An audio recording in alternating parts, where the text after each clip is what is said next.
Welcome back, and thank you for tuning into Cheating Tales Lab. We appreciate every single one of you. We'd love to know, what part of the world are you watching from right now? Let us know in the comments. Now, let's dive into today's story. James Morrison stood at the marble counter of his in-law's kitchen, swirling an aged Bordeaux in a crystal glass. At 42, he'd mastered the art of belonging in spaces that once felt foreign to him. The annual Hayes family Christmas dinner buzzed around him, servers in pressed black uniforms weaving between guests, crystal tinkling against silver, and the practiced laughs of Boston's elite echoing through the mansion. 20 years ago, he would have been intimidated by the old-money crowd that filled these rooms. Now, he commanded their respect. The scrappy kid from South Boston who'd clawed his way through Harvard on scholarships had transformed himself into a Goldman Sachs senior partner.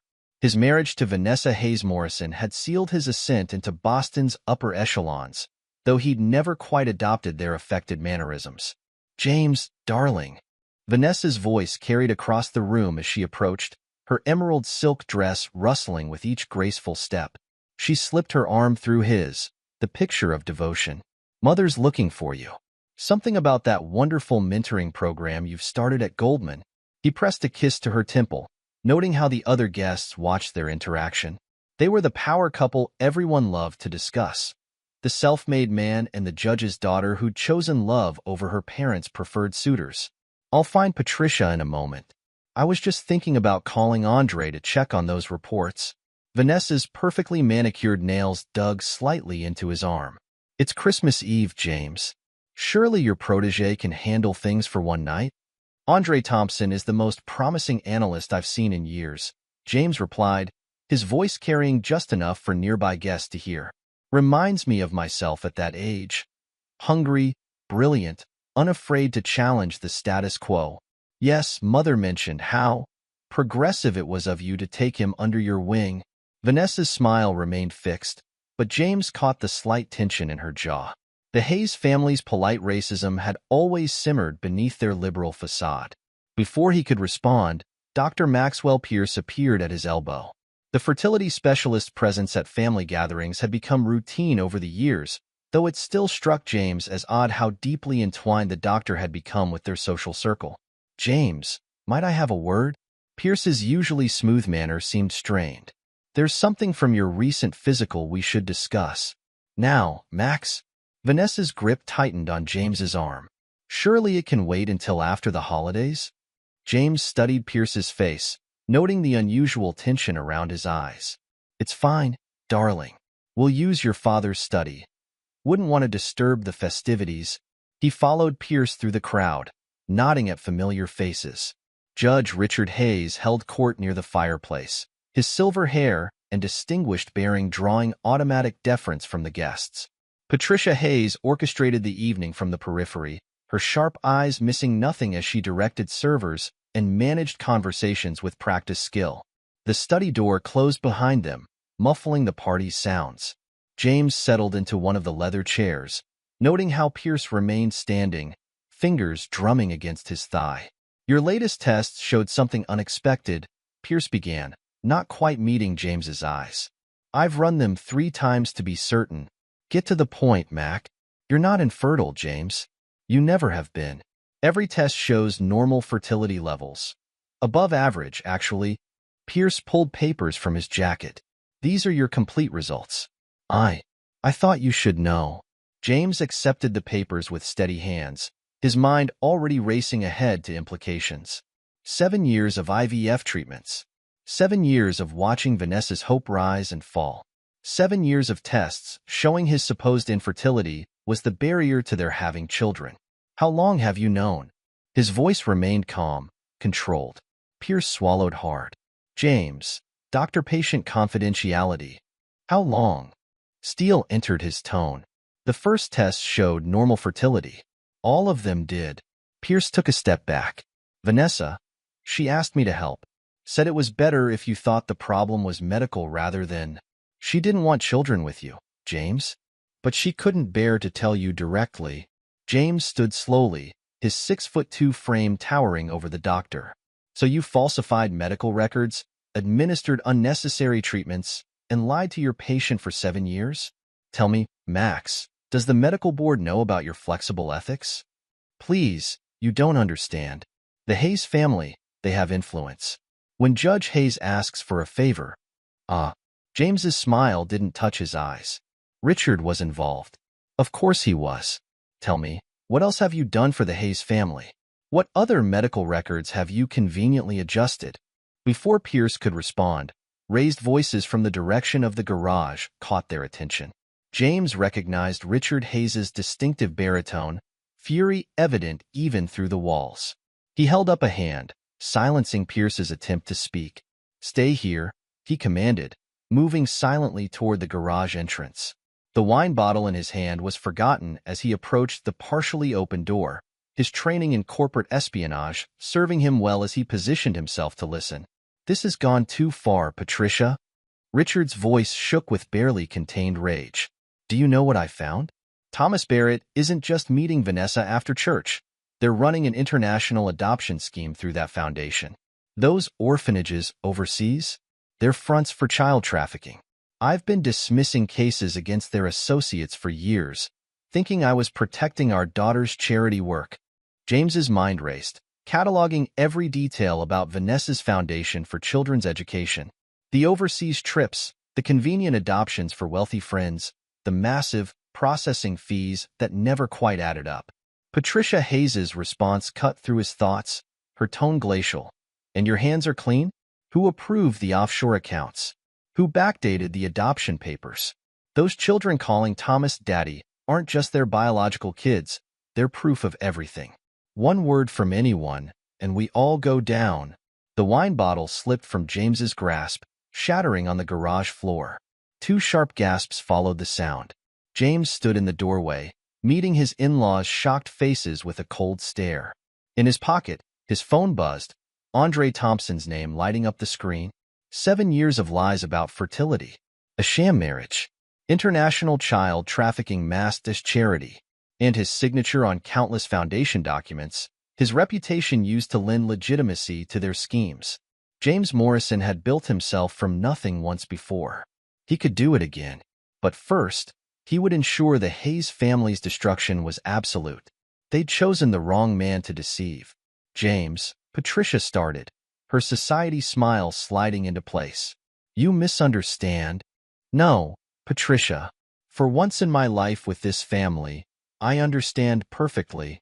He pulled out his phone, accepting Andre's call but not speaking yet. "Please, continue your discussion. I'm fascinated to learn more about how you've used my name and reputation to facilitate child trafficking." Richard Hayes stepped forward, authority radiating from his bearing. "Now see here, James. Things aren't as simple as they appear. We should discuss this privately, like reasonable men." "Reasonable?" James's laugh held no humor. "Was it reasonable to have your pet doctor lie to me for 7 years? Was it reasonable to use my foundation connections to legitimize your criminal enterprise? Tell me, Richard, how many judges and politicians have you compromised with these adopted children? How many people are bound to you through this scheme?" "You're upset, understandably so." Patricia moved to touch his arm, recoiling at his expression. "But think carefully before you do anything rash. Your name is on those documents too. Your signature authorized many of these adoptions. If we fall, you fall with us." James held up his phone, showing the active call. "Andre, I assume you're recording this?" "Yes, sir." His protégé's voice came through clearly. "I've also accessed the Foundation's offshore accounts. You'll want to see these transfer records. Dr. Pierce's name appears frequently." "Excellent work." James surveyed his in-laws, noting how Richard's face had lost its color. "You know what amazes me most? You actually believe you're the smartest people in the room, that your social status and connections make you untouchable. Let me be clear. I'm going to dismantle everything you've built. Not quickly, not obviously, but piece by piece until there's nothing left but ruins." "You'll destroy Vanessa too," Patricia warned. "Vanessa made her choice 7 years ago when she decided to lie about wanting my children. Everything since then has been a calculated deception."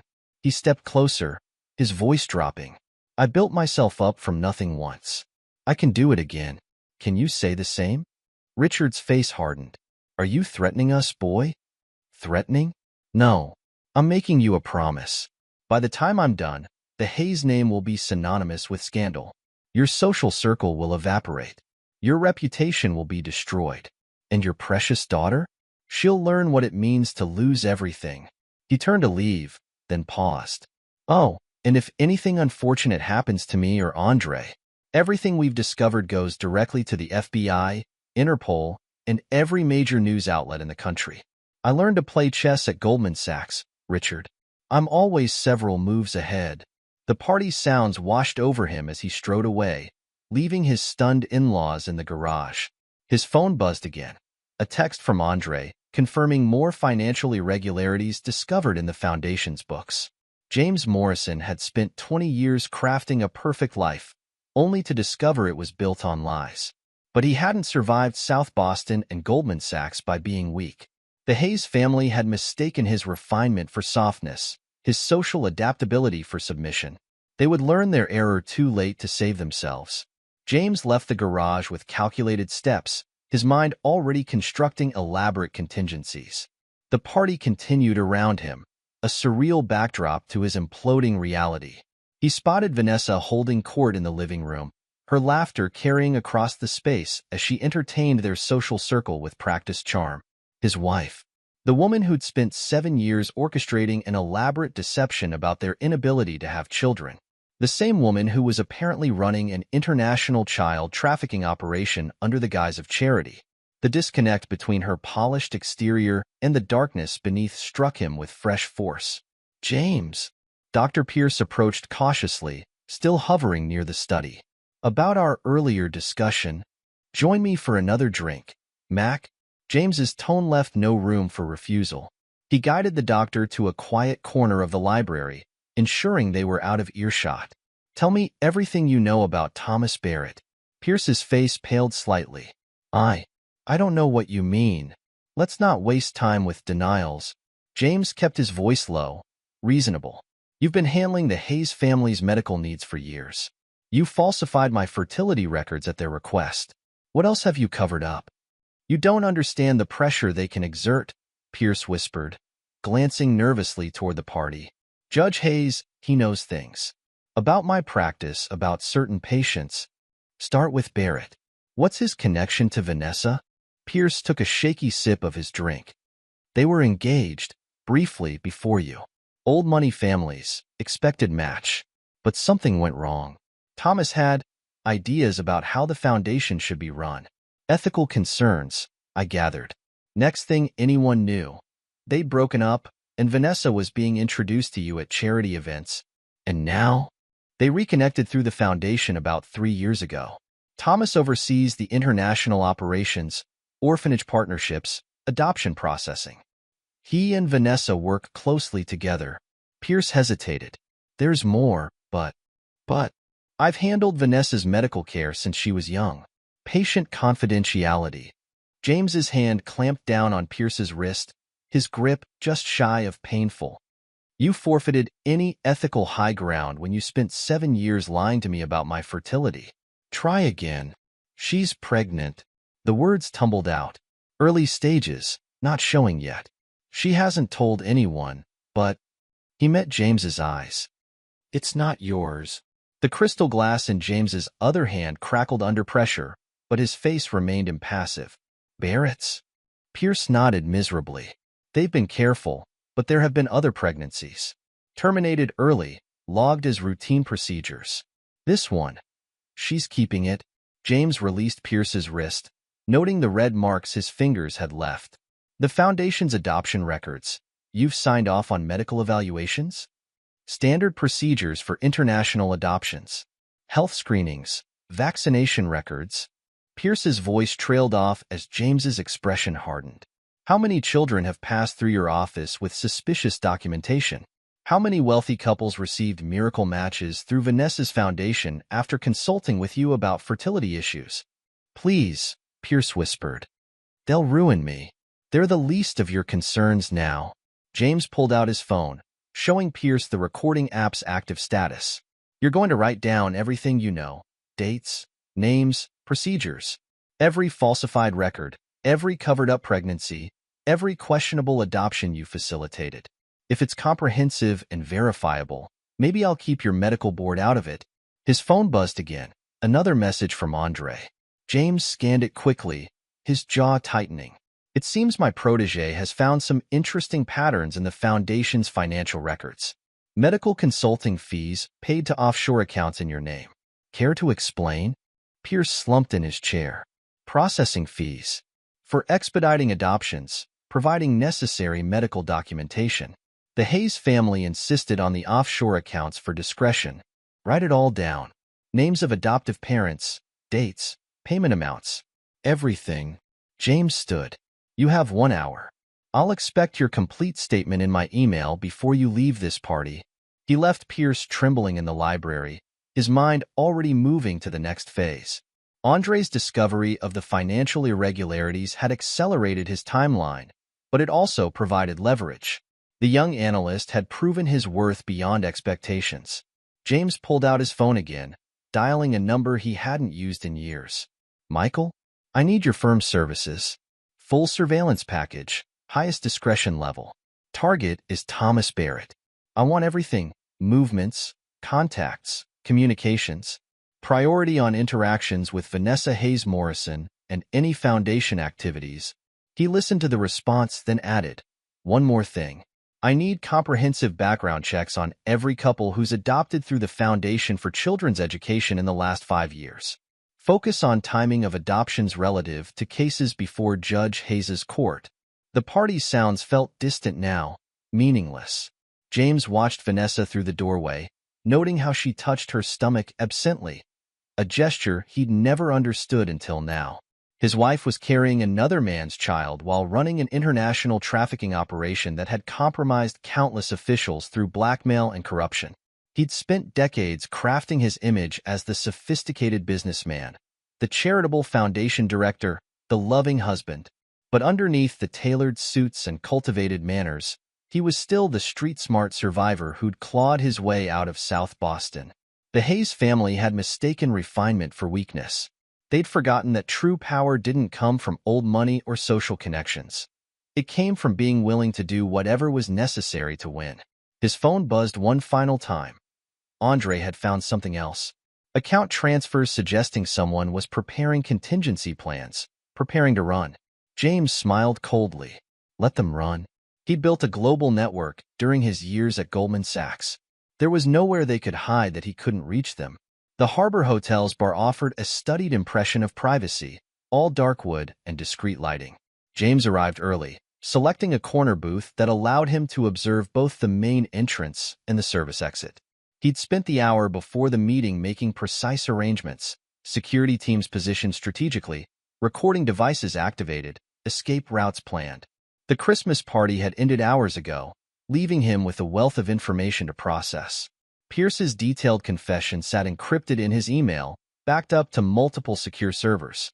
Andre had compiled preliminary reports on the Foundation's financial irregularities, revealing patterns that pointed to sophisticated money laundering operations. Thomas Barrett arrived exactly on time, his confidence evident in every movement. James studied him with calculated interest. The man was everything Pierce had described, old money breeding wrapped in understated elegance. But there was something else, a barely perceptible tension in his shoulders that spoke of deeper concerns. "I appreciate you meeting me on short notice," Barrett said, sliding into the booth. He ordered scotch, neat, then turned to face James directly. "Your wife's parents think they own me, but they don't know about Geneva." James kept his expression neutral, letting the recording device in his pocket capture every word. "Tell me about Geneva. First, tell me what you know." Barrett's eyes held that same haunted edge James had noticed earlier. "How much did you piece together at the party?" "Enough to know that my wife's foundation is a front for international child trafficking." James's voice remained steady, controlled. "Enough to know that you and Vanessa have been more than just business partners. And enough to know that someone's starting to unravel your careful arrangements." Barrett took a long drink, then set his glass down with deliberate precision. The Foundation for Children's Education was legitimate once. Real adoptions, real help for orphan children. Then Judge Hayes saw the potential. Wealthy couples desperate for children, willing to pay anything, do anything. The perfect leverage. Go on. The twins, Michael and Emma, they're ours, mine and Vanessa's. So is Grace. And yes, Vanessa's pregnant again. Barrett's laugh held no humor. But those are just our children. There are dozens more, James. Children placed with wealthy families through the foundation. Each placement worth millions in processing fees. Your signature is on half the paperwork. James leaned forward slightly. Why tell me this? Because someone figured it out. A month ago, one of the families realized their adopted child's papers were forged. They hired investigators. Barrett glanced around the bar, lowering his voice. Now everyone's scrambling to cover their tracks, and I'm the designated scapegoat. Vanessa and her parents are setting me up to take the fall for everything. The Geneva connection?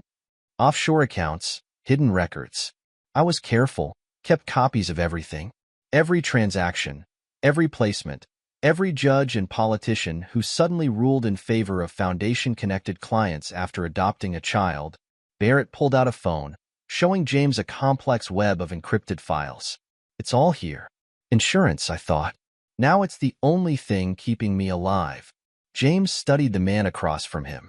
Thomas Barrett had helped build an empire of corruption, fathered multiple children with another man's wife, and participated in an international trafficking scheme.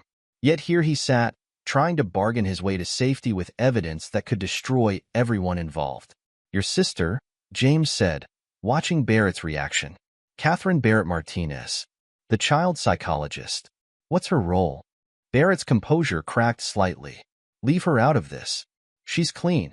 She tried to stop it when she realized what was happening.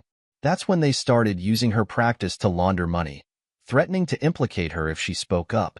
James let the silence stretch, his mind calculating possibilities. Barrett was a liability to everyone involved, but he was also a resource. The evidence he'd gathered could accelerate the Hayes family's downfall significantly. You're right about one thing, James finally said. They're planning to eliminate you. My sources intercepted communications about a planned accident. Something about mechanical failure. Barrett's face paled. When? Soon. Very soon. James pulled out a business card, sliding it across the table. This number connects to a private security team. Use it within the next 24 hours if you want to survive long enough to testify. Testify? Barrett's laugh was bitter. Against whom? Everyone's implicated. Every adoption paper has multiple signatures, judges, doctors, foundation officials. Your name is on dozens of documents. My signatures were based on fraudulent information provided by my wife and her family. James's voice hardened, a fact that Pierce has already confirmed in a detailed written confession. The question is, Thomas, whose confession will be worth more when this all comes crashing down? He stood, buttoning his jacket with precise movements. Think carefully about your next moves. That security team is your best chance at survival, but my protection comes with a price. I want everything, every document, every recording, every piece of evidence you've collected. You have 24 hours to decide. Barrett grabbed his arm as he turned to leave. What about the children? The ones already placed? Interesting that you're asking about them now, after years of profiting from their sale. James removed Barrett's hand from his arm with cold efficiency. But don't worry. I have plans for ensuring their protection. Legitimate protection this time. As he left the bar, James forwarded the meetings recording to multiple secure locations. The pieces were falling into place faster than he'd anticipated, but that suited his purposes. He learned at Goldman Sachs that the best time to strike was when your opponents were already off balance. His phone buzzed with a message from Andre. Sir, new transfers found. Large sums moving through Pierce Holdings to accounts in Zurich. Dr. Pierce seems to be preparing an exit strategy. James smiled coldly as he slid into his waiting car. Pierce, Barrett, the Hayes family. They were all scrambling now, looking for escape routes that didn't exist. He'd spent his career understanding how power really worked in their world. Not through social connections or family names, but through leverage, preparation, and the ruthless application of pressure. The foundation's carefully constructed facade was about to shatter, and James intended to control every piece of the fallout. Those who had betrayed him would learn that he hadn't survived South Boston and Goldman Sachs by being forgiving. The game was accelerating, but the endgame remained the same. Total destruction of everyone who had dared to use his name and reputation for their criminal enterprise. They'd chosen the wrong man to deceive, and soon they would understand exactly what that meant. Rachel Blackwood's office in Cambridge reflected her approach to security: minimalist, controlled, and designed to reveal nothing while observing everything. James studied the array of monitors and data displays covering one wall, each showing different aspects of the foundation's operations. "Your wife's foundation is a masterpiece of criminal engineering," Rachel explained, manipulating data streams with practiced precision.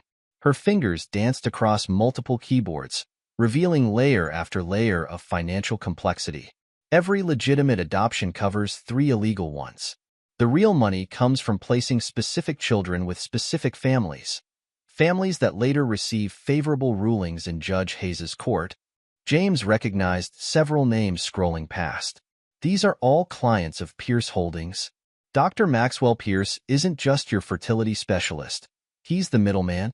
Rachel pulled up a complex network diagram. His clinic identifies wealthy couples desperate for children. The foundation miraculously finds them the perfect match. The judge ensures any legal complications disappear. It's elegant in its simplicity. "Show me the money trail." Rachel typed rapidly, bringing up financial records. The foundation maintains a legitimate front. About 30% of adoptions are completely legal, carefully documented. These serve as cover for the other operations. When a targeted family approaches Pierce's clinic about fertility issues, they're subtly steered toward adoption. The foundation charges excessive processing fees, anywhere from $2 to $5 million per placement. And the children? That's where it gets darker. Rachel's expression hardened. "We've identified multiple fake orphanages across Eastern Europe and Southeast Asia. But these aren't just fronts, they're processing centers. Children arrive from various sources, their documentation is altered, and they're matched with wealthy clients who can be useful to the Hayes family later." James leaned closer to one of the screens. "This name, Catherine Barrett Martinez. What's her connection?" "Thomas Barrett's sister. She's a child psychologist in Philadelphia," Rachel noted, pulling up more files. "And based on these records, she's been documenting concerns about the adopted children's backgrounds for years. Her reports keep disappearing from official files.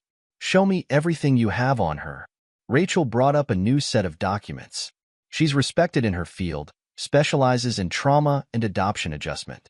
Started noticing patterns among children placed through the foundation, inconsistencies in their backgrounds, trauma markers that didn't match their supposed histories.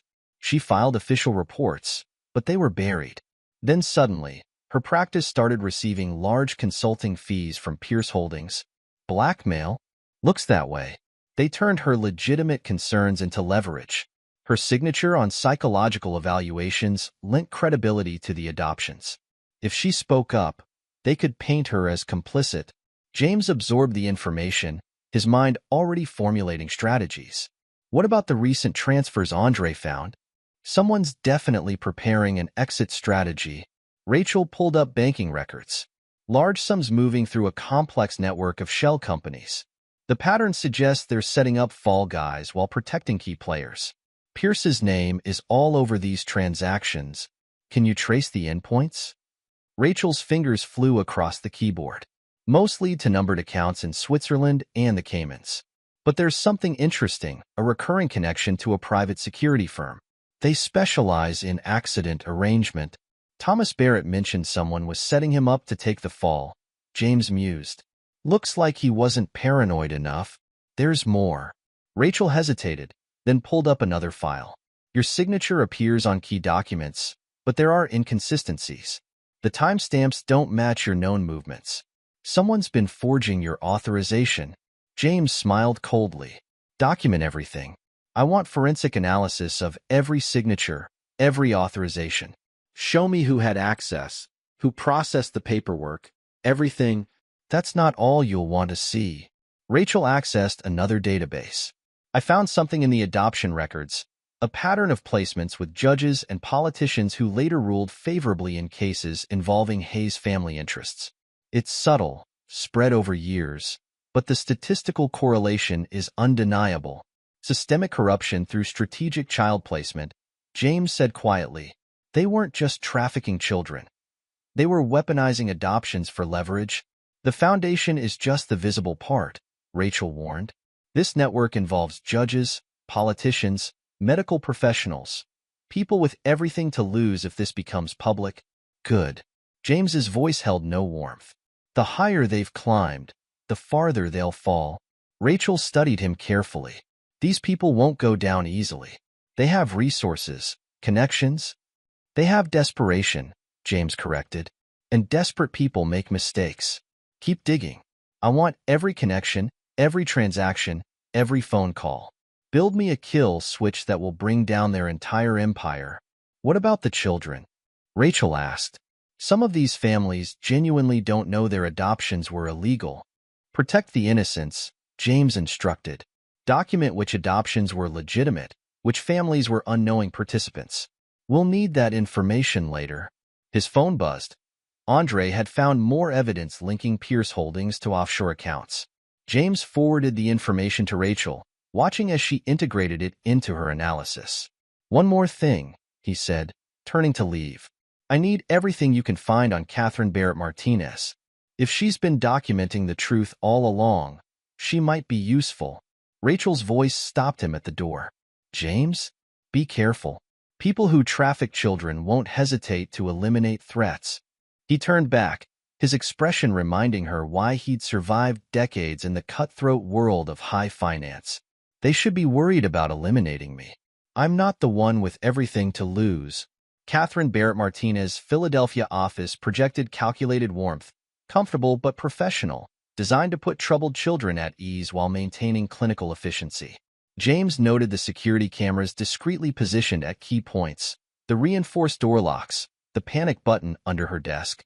She learned to be cautious. I've been waiting for someone to figure it out, she said, pulling files from a hidden safe.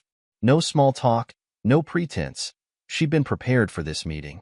Thomas tried to stop them 2 years ago when he realized what they were really doing. That's when they got him back involved, using his past relationship with Vanessa as leverage. James accepted the offered files, noting the meticulous documentation. Tell me about the children. These aren't just illegal adoptions. Catherine spread out psychological evaluations, her professional demeanor cracking slightly.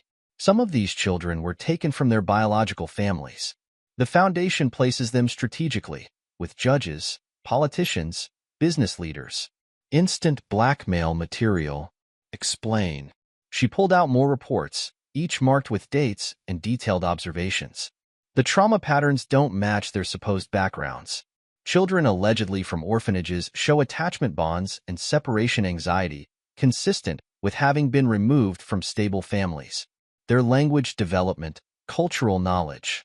Everything contradicts their official histories, and you documented all of this? I tried. Bitterness crept into her voice. Filed reports with adoption authorities, child welfare services. Everything disappeared.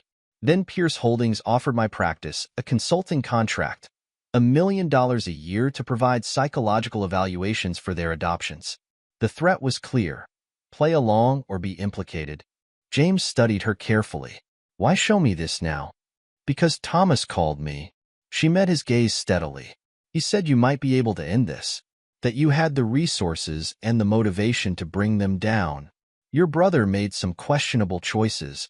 Thomas was weak, Catherine agreed coldly. He let Vanessa manipulate him, fell back into the relationship even knowing what she'd become. But he kept records of everything. Insurance, he called it. James's phone buzzed, another message from Andre about foundation records. The young analyst was proving invaluable.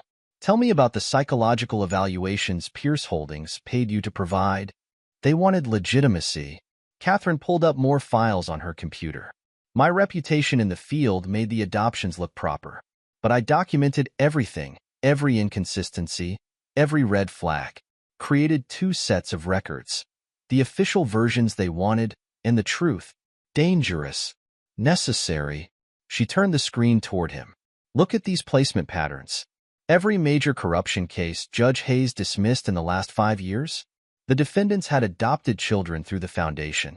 Every significant political appointment in 3 states? Same pattern. James absorbed the implications. Systemic control through compromised officials. The children are just pawns to them. Catherine's professional mask slipped, revealing raw anger. They destroy families to create leverage. Place traumatized children with powerful people, then use those placements to control everything from court decisions to policy changes. His phone buzzed again. Andre's message was urgent. Money trail leads to accounts in Switzerland and the Caymans. Dr. Pierce's name is all over them. But there's something else. Recent transfers suggesting someone's preparing to run. Pierce is getting nervous, James mused. Starting to move money. He should be nervous. Catherine's voice held no sympathy. He's been falsifying medical records for years, not just fertility tests. Creating fake health histories for the children, helping hide their true origins. Why didn't you go public? They made sure I couldn't. She pulled up banking records. Look who funds my practice's research grants. Look who owns the building. They didn't just threaten me. They wrapped me in layers of financial dependence while getting my signature on countless documents. One wrong move, and I'd lose everything while being implicated in their crimes. James studied the complex web of financial controls. Elegant trap, but not perfect. Catherine's smile held something dangerous. I learned from their methods. Every grant, every contract, I documented everything. Created my own insurance policy. Show me. She accessed an encrypted drive, revealing years of carefully gathered evidence. Financial records, psychological evaluations, communication logs. Proof of how they manipulated the system. Used children as commodities. Compromised officials through strategic adoptions. James forwarded key documents to Rachel for analysis. Your brother mentioned insurance too. Said he kept copies of everything. Thomas documented the operational side. The actual trafficking network, the money movement, the offshore accounts. Catherine's expression tightened. I focused on the human cost. Together, our evidence shows the full scope of their operation. That's what made him dangerous to them, James realized. Why they're setting him up to take the fall. Thomas was always their weak link. Too emotional, too easily manipulated by Vanessa. Catherine's voice held old frustration. But he was smart enough to keep records. If anything happens to him, everything goes public. James's phone buzzed one final time. Andre's message was brief but critical. Sir, new account activity. Someone's accessing emergency funds. They're moving soon. Your brother needs protection, James said, standing. They're accelerating their timeline. Catherine's expression showed no surprise. They'll try to eliminate him, make it look like an accident. It's their standard procedure for liabilities. Not this time. James's voice held absolute certainty. I have resources in place, but I'll need your evidence. All of it. To do what? To ensure that when they fall completely. He met her gaze directly. No deals, no escapes, no surviving pieces of their network. Total destruction. Catherine studied him for a long moment, then nodded. Good. They deserve nothing less. She was right, James thought as he left her office. The Hayes family and their associates had built an empire on destroyed lives and corrupted institutions. Their fall would be absolute, their destruction complete. He'd make sure of it. Thomas Barrett's death was ruled an accident, but James had anticipated every detail. He'd tracked Vanessa's encrypted communications with a private security contractor, noting how they'd planned the mechanical failure with clinical precision. The brake line hadn't been cut. It had been designed to fail gradually, triggered by a remote signal. The same contractor had been hired by Pierce Holdings 3 times in the past year. James's apparent New York alibi had been meticulously crafted. Security footage showed him in meetings while his car allegedly sped toward Boston. Only Andre knew he'd hired a lookalike for those meetings, while James himself orchestrated events from a private airfield. The police report confirms mechanical failure. Andre reported via secure line. They're calling it a tragic accident. No signs of tampering. James watched the news coverage from his hotel suite, noting how the reporters emphasized Barrett's connection to the foundation. And the evidence? Secured before they could access his devices. Rachel's team is decrypting his files now. Andre's voice held grim satisfaction. They thought killing him would bury the evidence. They didn't know about his dead man's switch. The real surprise had come from Catherine earlier that day. Thomas had left multiple insurance policies. If he died under suspicious circumstances, evidence would be sent to multiple authorities. The Hayes family's downfall was inevitable now, but James wanted more than just their arrest. He wanted them to lose everything they valued. Sir? Andre's voice interrupted his thoughts. Dr. Pierce is making moves. Large withdrawals, account closures. He's planning to run. Let him try. James pulled up surveillance feeds on his laptop, watching Pierce's panic preparations. Every airport, every private airfield. He'll find his options remarkably limited. His phone encrypted line buzzed, Rachel Blackwood calling with updates. The Foundation's entire network is exposed, she reported. Catherine's evidence combined with Thomas's dead man's switch, it's comprehensive. Every fake adoption, every compromised official, every laundered dollar. What about Vanessa's communication with the contractor? Encrypted, but not well enough. We have proof she orchestrated Thomas's accident. The contractor's already talking, trying to save himself. James allowed himself a cold smile. And Judge Hayes? His corruption goes deeper than we thought. Catherine's evidence shows he wasn't just dismissing cases. He was actively steering adoptions to create leverage over specific officials. The whole system is compromised. Perfect. James reviewed the surveillance feeds again. Time to accelerate our timeline. Release the first wave of evidence to our chosen outlets.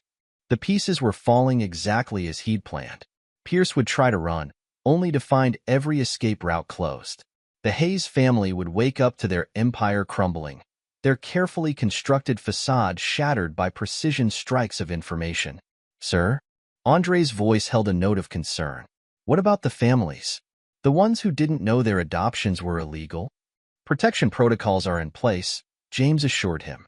Rachel's team has identified every innocent party. They'll receive legal support, counseling, everything they need to navigate this. His phone buzzed again. Catherine Barrett Martinez with urgent news. They're panicking, she reported. Pierce tried to access my files, erase evidence. When that failed, he threatened to expose my involvement. Let him try. James's voice held absolute certainty. Every move they make now only strengthens our position. He ended the call, studying the city lights below. The Hayes family had built their power on secrets and leverage, using children as commodities in their games of influence. They'd never understood that true power came from being willing to burn everything down and rebuild from ashes. James Morrison hadn't survived South Boston and Goldman Sachs by being forgiving. He'd learned to play the long game, to see 10 moves ahead while his opponents congratulated themselves on seeing 2. The Hayes family had mistaken his refinement for weakness, never realizing they'd invited a predator into their midst. Their destruction would be complete, absolute, and meticulously orchestrated. James would ensure that everyone who had participated in their schemes faced justice, not just legal consequences, but the complete dismantling of their lives and reputations. The raids occurred with military precision at exactly 6 a.m. across 3 continents. James watched from Rachel Blackwood's command center as live feeds showed FBI agents breaching the Hayes mansion. Simultaneously, Interpol teams moved on 6 orphanages across Eastern Europe and Southeast Asia. Dr. Pierce's attempt to board a private plane to Venezuela ended with federal agents surrounding the aircraft. Status report, James commanded, his attention fixed on the multiple screens showing the operation unfold. Hayes Mansion secured, Rachel reported, coordinating with multiple agencies. Judge Hayes and Patricia Hayes in custody. Vanessa was at their guest house, also detained. FBI teams are seizing all documents and electronic devices. Pierce, arrested on the tarmac. His pilot turned out to be one of our assets. Rachel allowed herself a small smile. He was carrying 3 passports and bearer bonds worth $20 million. Classic flight risk behavior. Andre's voice came through the secure line. Sir, Foundation offices are secured. I'm here with the forensic team. They're finding exactly what we predicted. Shredded documents, wiped hard drives. But our backups contain everything. James nodded, watching as years of careful planning culminated in synchronized destruction. Status on the orphanages? Interpol teams report multiple arrests of facility administrators, Rachel confirmed. They're securing documentation and rescuing children. Initial reports match our intelligence. These weren't just adoption centers. They were processing facilities for trafficked minors. Media coverage? Breaking on all major networks.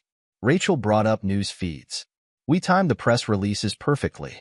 Every major outlet is running with the story simultaneously. No time for anyone to spin it. But James's masterstroke wasn't just the arrests. While law enforcement handled the criminal aspects, his team executed a carefully orchestrated campaign targeting the Hayes family's true vulnerability, their reputation. Package delivery confirmation coming in, Andre reported. Every major social contact in Patricia Hayes' circle has received detailed evidence of her involvement. Country club members, charity boards, social registry. Everyone who mattered to her now knows exactly who she is. Financial status? Rachel pulled up real-time data. Assets frozen across 23 jurisdictions. The foundation's legitimate accounts are sequestered for eventual redistribution to victims. The illegal accounts, well, they don't exist anymore. James allowed himself a moment of satisfaction. Status of the adoption families? Support teams are mobilizing, Rachel confirmed. Legal assistance and counseling services are ready for every family that unknowingly adopted through illegal channels. The legitimate charities that were used as fronts have been notified and are being helped to restructure. Sir? Andre's voice held a note of pride. The regulatory compliance proposals we developed? The FBI's Financial Crimes Unit is already implementing them as new standards. They're calling it the Thompson Protocol. James nodded in approval. His protégé's promotion to head the new regulatory division would make headlines. A brilliant young analyst from a modest background exposing corruption in Boston's elite circles. The Hayes family's classist attitudes made the irony particularly satisfying. Catherine Barrett Martinez is ready with the child welfare response, Rachel added. Her team will handle trauma assessment and support for all affected children. The evidence she gathered over the years is proving invaluable for identifying victims and understanding the scope of the trafficking. On screen, Vanessa Hayes Morrison emerged from the guest house in handcuffs, her pregnancy visible beneath her designer nightgown. James watched dispassionately as FBI agents led her to a waiting vehicle. Make sure the evidence about Thomas Barrett's death is prominently featured in the initial reports, he instructed.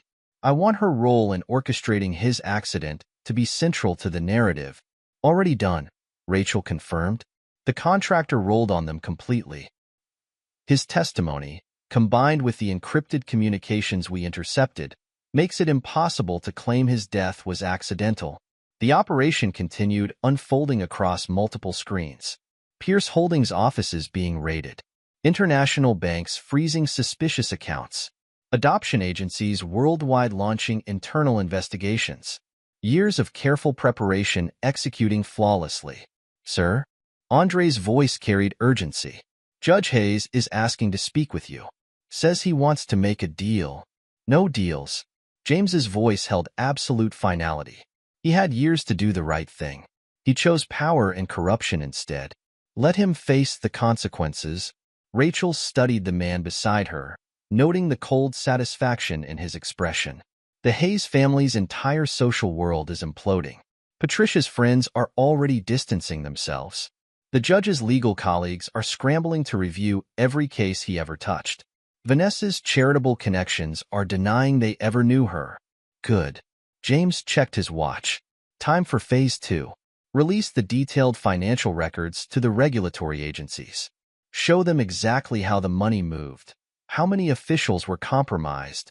That will trigger investigations in at least 12 countries, Rachel warned. Exactly.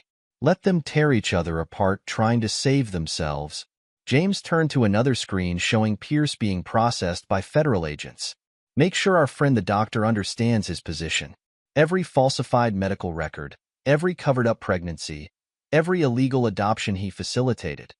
It all comes out unless he cooperates fully. The operation continued. Each element James had carefully positioned over months now activated in sequence, creating a cascade of revelations that made containment impossible. The Hayes family's carefully constructed world of power and privilege crumbled in real time. Sir? Andre's voice again. The adoption families, the innocent ones. They're terrified. Implement the support protocols, James instructed. Full legal assistance, counseling, whatever they need. Make sure they understand they're victims in this, not accomplices. Rachel nodded in approval. This was why she'd agreed to help, not just to expose corruption, but to protect those caught in its web. James's ruthlessness extended to protecting innocents as much as punishing the guilty. Final confirmation coming in, she reported. All primary targets in custody. All major evidence secured. Media coverage reaching saturation levels. She paused, studying the screens. It's done. No, James corrected, his voice holding steel. It's just beginning. Now they learn what true consequences feel like. Vanessa Hayes Morrison's arrest dominated news cycles for weeks. The image of her in handcuffs, pregnancy visible, being led from her parents' guest house became instantly iconic. But it was the evidence about Thomas Barrett's death that sealed her fate. The prosecution has concrete proof that Mrs. Hayes Morrison orchestrated Mr. Barrett's death, the U.S. attorney announced at a packed press conference. Communications with the contractor, financial transfers, detailed planning of the mechanical failure. All meticulously documented. This wasn't just fraud and trafficking. This was premeditated murder. James watched the coverage from his office, noting how the media narrative followed exactly the path he'd planned. Every revelation perfectly timed, each piece of evidence strategically placed for maximum impact.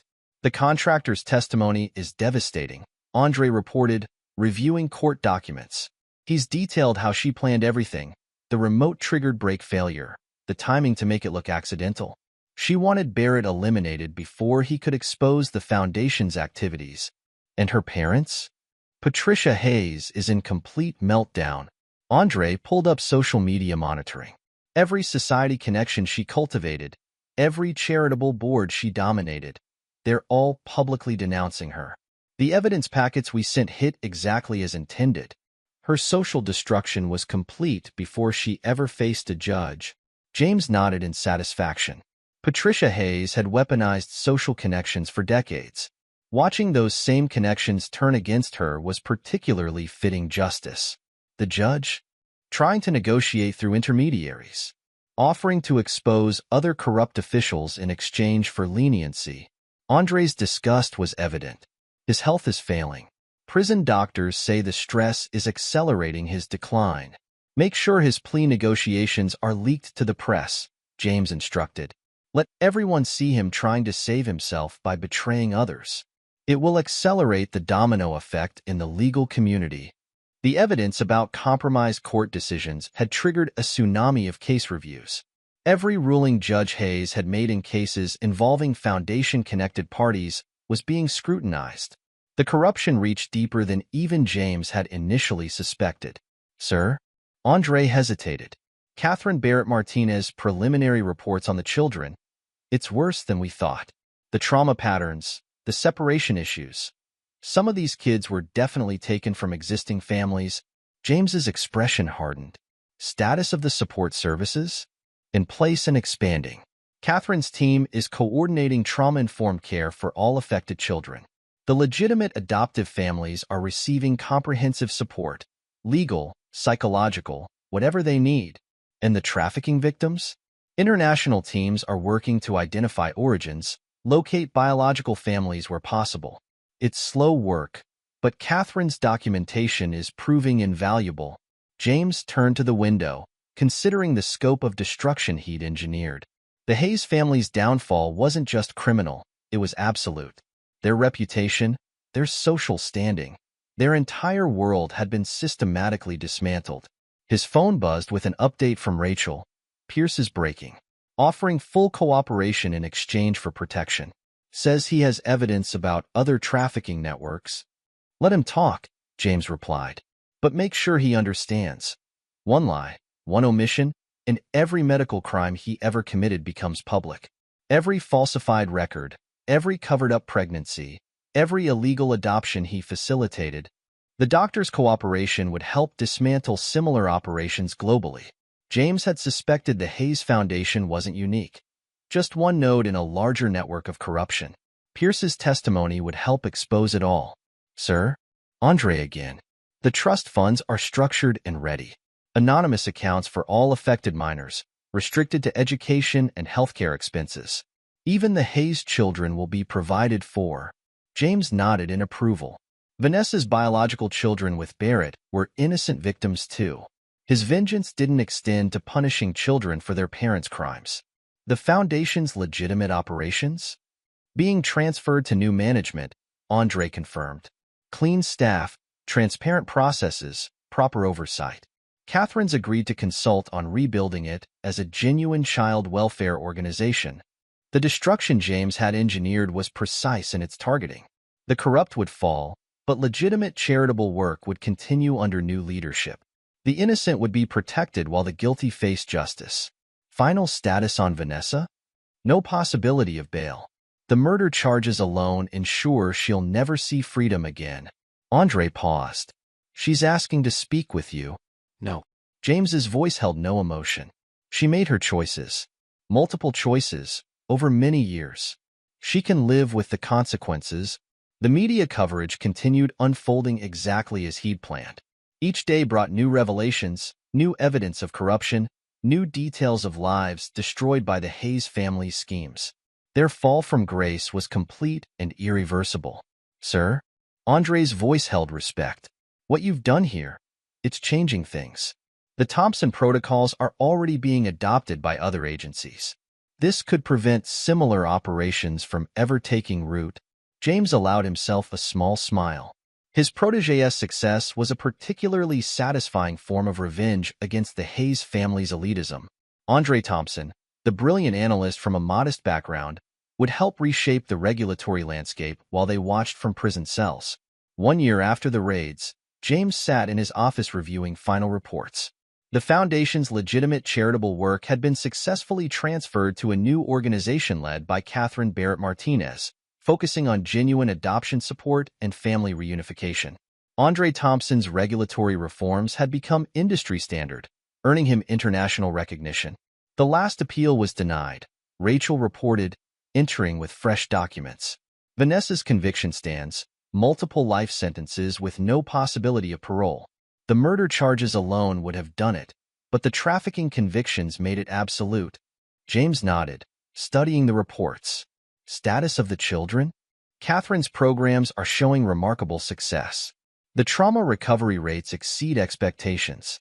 Where possible, trafficked children have been reunited with biological families. Those who can't be returned are receiving comprehensive support in carefully vetted placements. The scope of their achievement went beyond mere revenge. The Hayes family's downfall had exposed and helped dismantle similar operations worldwide. Pierce's testimony had led to investigations across multiple countries, each revealing new layers of corruption. Sir? Andre entered with more files. The regulatory framework is fully implemented now. 3 more countries adopted the Thompson protocols this month. We're seeing real changes in how international adoptions are monitored. James studied his protégé with approval. Andre had grown from promising analyst to recognized authority in financial crime prevention. His success represented everything the Hayes family had tried to prevent, excellence rising from merit rather than social connection. The trust funds are performing well, Rachel added. Every affected child will have their education and health care guaranteed through college. Even Vanessa's biological children are provided for, though they'll never know the source. The provision for innocent children had been essential to James's plan. Vengeance had its place, but so did protection of the vulnerable. The trust funds would ensure that no child suffered financially for their parents' crimes. And Patricia Hayes? Complete social death, Rachel confirmed. She's not even allowed to volunteer at church bazaars now. Every former friend, every social connection, they've all abandoned her. The evidence we released destroyed every relationship she valued. James nodded in satisfaction. Patricia's social ostracism was a particularly fitting punishment for a woman who had weaponized social status for decades. The criminal charges were severe, but losing her entire social world had broken her more completely than prison ever could. Judge Hayes took the plea deal, Andre reported. Stripped of his pension, his law license, his reputation. He's cooperating with investigations into other corrupt officials, but his health is failing rapidly. Doctors give him months at most. The judge's fall had triggered a cascade of investigations throughout the legal community.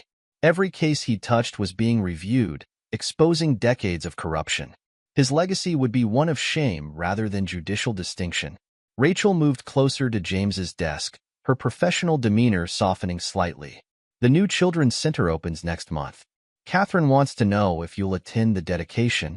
Their relationship had evolved gradually over the past year, built on shared values and understanding rather than mere attraction. Rachel understood his methodical nature, his need for both justice and vengeance, because she'd walked a similar path after exposing corruption in her own past. "We should go," she added softly. "See what we helped build from the ashes." James touched the scar on his hand from the Christmas wine bottle, a reminder of the night everything changed. "Power doesn't corrupt," he mused. "It reveals. Money doesn't change people. It just gives them better tools to be who they truly are." His phone chimed with news that another orphanage had been converted into a legitimate children's center. Small victories, adding up to real change. The adoption papers on his desk represented another step forward. He and Rachel had decided to give a home to two siblings displaced by the Foundation's crimes. Sometimes, he realized, looking at the papers, the best revenge is building something better from the destruction. The Hayes family's empire of corruption had fallen completely, but its ruins had fertilized new growth. Andre's regulatory reforms, Catherine's child welfare programs, the new Foundation's legitimate work, all would help prevent similar operations from taking root again. James Morrison had orchestrated total destruction of those who betrayed him, but he'd also ensured that something worthwhile rose from the ashes. It was, he reflected, the most complete form of victory, not just destroying the corrupt, but replacing their corruption with something genuine and valuable. His phone buzzed with another update. International adoption agencies were officially adopting the Thompson protocols as standard procedure.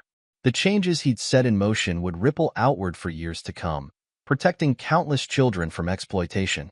He had won completely, not just through destruction of his enemies, but through creation of lasting positive change. It was, he decided, the most ruthless form of revenge, not just ending their corruption, but ensuring it was replaced by everything they had pretended to be. Epilogue. 5 years later. The Massachusetts Correctional Institution for Women maintained strict visiting protocols, even for their most notorious inmates. James Morrison observed Vanessa Hayes Morrison through the reinforced glass, noting how prison had stripped away her carefully cultivated elegance. Her pregnancy had ended in a prison medical ward, the child immediately placed in protective custody and later adopted through legitimate channels. "Still no visitors?" James asked the warden as they left the observation area. "Only her lawyers, and those stopped coming after the last appeal failed." Warden Martinez consulted her tablet. "She's had 3 psychiatric evaluations this year. The isolation's taking its toll. She keeps insisting the children were saved by the Foundation's work." James had made this annual visit part of his routine. Not out of sentiment, but to ensure the consequences of betrayal remained absolute. In 5 years, Vanessa had aged decades.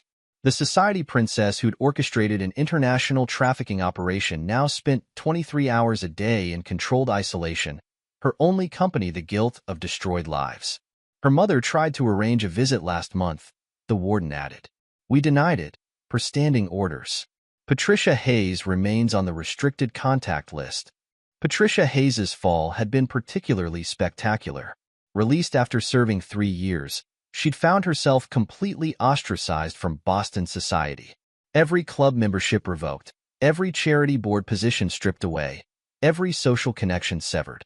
She now lived in a modest apartment in Florida, surviving on a drastically reduced income, her attempts to rebuild her social life consistently thwarted by anonymous revelations about her past. Judge Hayes's funeral was last week, James noted. Did she request leave to attend? Denied on security grounds. The warden's expression held no sympathy. She didn't take it well. Had to be sedated after attacking a guard. Richard Hayes had died as he'd lived, trying to manipulate the system until the end.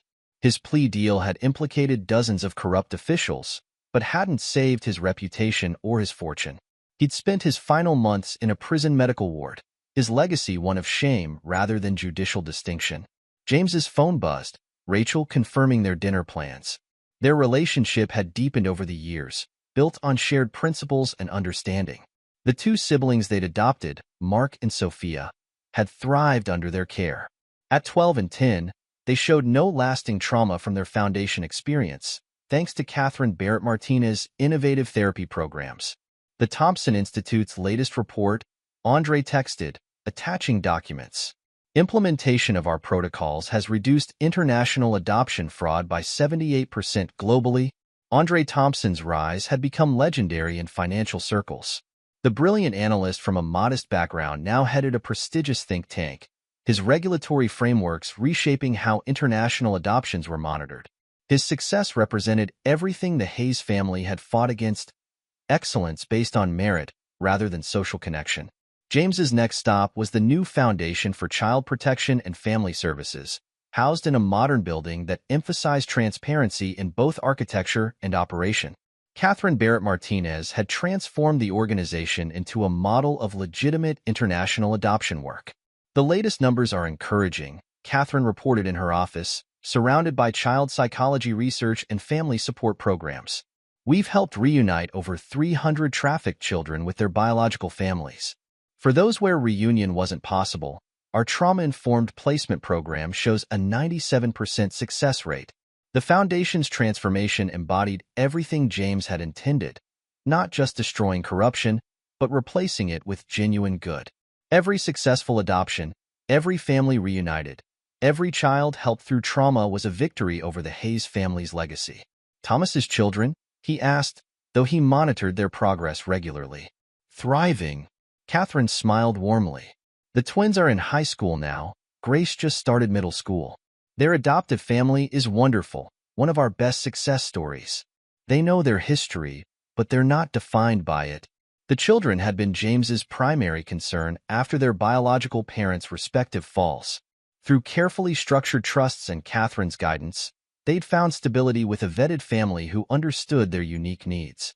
They would grow up knowing love rather than manipulation. Dr. Pierce made another appeal for early release, Rachel mentioned over dinner that evening. Denied, obviously. His cooperation helped dismantle other trafficking networks, but the medical board's review of his practice revealed even more falsified records than we knew about. The doctor's fall had sent shockwaves through Boston's medical community. Every fertility case he'd handled was reviewed, revealing decades of manipulation and fraud. His testimony had helped prosecute other corrupt doctors, but hadn't earned him leniency. He would serve his full sentence. James and Rachel's home life had settled into a comfortable rhythm. Their adopted children brought energy and purpose, while their shared commitment to preventing exploitation gave their relationship deeper meaning. Rachel understood his methodical nature, his need for justice rather than mere revenge. The Hayes mansion sold again, Rachel noted, reviewing updates. 5th time since the seizure. People say it's haunted by scandal. The property's reputation reflected the family's disgrace. Each subsequent owner had tried to erase its history, but the Hayes name remained toxic in Boston society. Their fall had become cautionary legend in social circles, a reminder that power built on corruption eventually self-destructs. Later that night, James received another update from Andre. New adoption oversight committee formed in Geneva. They're using our protocols as foundation for international standards. The changes they'd initiated continued spreading, creating ripple effects across continents. The Hayes family's scheme had exposed systemic weaknesses, but its destruction had enabled genuine reform. Andre's protocols, Catherine's trauma-informed care models, the new foundation's transparent practices, all had become international standards. James touched the faint scar on his hand, barely visible now. The wine bottle at that Christmas party had shattered more than glass. It had broken open a world of corruption that needed destroying. But destruction alone hadn't been enough. True victory required building something better from the ruins. Mark and Sophia's laughter drifted from the family room, where they were playing with Rachel. Their joy represented everything James had fought for, not just punishing the guilty, but protecting innocence. The Hayes family had seen children as commodities to be traded. James had shown that they were precious lives to be cherished. "Dad," Sophia called. "Come see what we built." The simple word, "Dad," held more meaning than any business success. James had discovered that genuine family bonds, built on love and trust, were stronger than any social connections the Hayes family had weaponized. His phone chimed with a final update for the day. Another country had adopted the Thompson protocols, another corrupt network exposed and dismantled, another step toward preventing future exploitation. The Hayes family's downfall had started a transformation that continued years later. Vanessa would spend the rest of her life in prison, surrounded by consequences of her choices. Patricia would die socially ostracized, stripped of the status she valued above ethics. The Hayes name would remain synonymous with corruption exposed and punished, but their destruction had enabled positive change that would outlast their disgrace. James Morrison had orchestrated the most complete revenge possible, not just destroying those who betrayed him, but ensuring their evil was replaced by genuine good. The empire of corruption had fallen, and from its ashes had risen structures of protection and care that would serve generations to come. As he joined his family in the living room, James reflected that sometimes the best revenge wasn't just winning the game. It was changing the rules so thoroughly that the corrupt could never play again.